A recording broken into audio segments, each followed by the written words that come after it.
Je m'appelle Elora Weyengurer, je suis commissaire d'exposition indépendante et chercheuse en histoire de l'art. Et pour la carte blanche de la galerie Suzanne Taraziev, j'ai proposé une exposition collective avec 3 artistes, Charlie Béchémont, Rudy Dumas et Romuald Jandolo. Et il s'agissait avec cette exposition collective de combler un vide institutionnel sur l'histoire gitane, qui a été abordé récemment par Barvalo au Mucem, qui a été également abordé dans les années 80 avec la première mondiale d'art tzigane. Mais force est de constater qu'en termes d'art contemporain, il y avait encore d'énormes lacunes et c'est ce que nous proposons de venir remplir avec cette exposition. Le titre de l'exposition fait référence à des éléments à la fois imaginaires, historiques, sociaux, notamment à l'arrivée des Bohémiens au XVe siècle qui demandent à rencontrer le roi de France et logé dans la nécropole de la chapelle Saint-Denis, donc entouré des rois morts. Le titre intègre également la question de la mémoire, la question du retournement du stigmate. Et enfin, également trouver cet imaginaire du roi des forains, quelque chose qui est ancré dans l'imaginaire collectif depuis des siècles.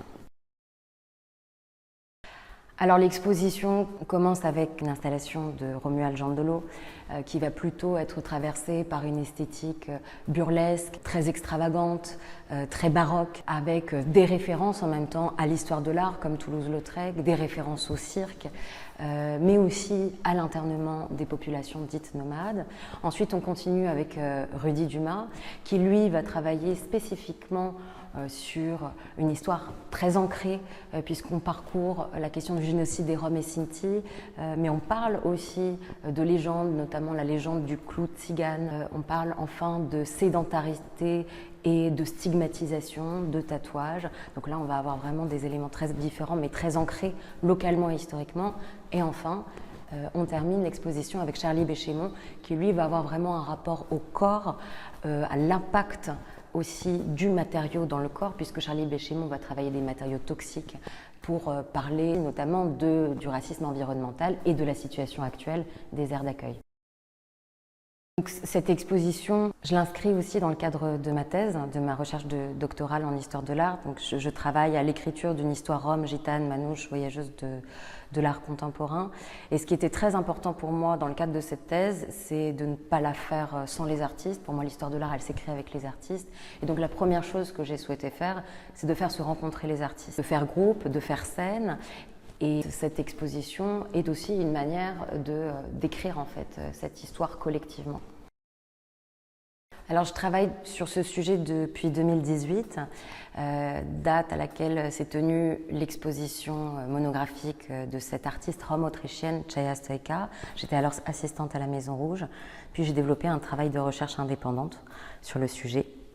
Et le sujet ne m'a jamais lâchée. Je suis inscrite en thèse depuis 2 ans avec le désir vraiment d'aller plus loin et de développer ces recherches dans un cadre universitaire. Alors je donnerai peut-être 2 références, celle de William Acker, Où sont les gens du voyage.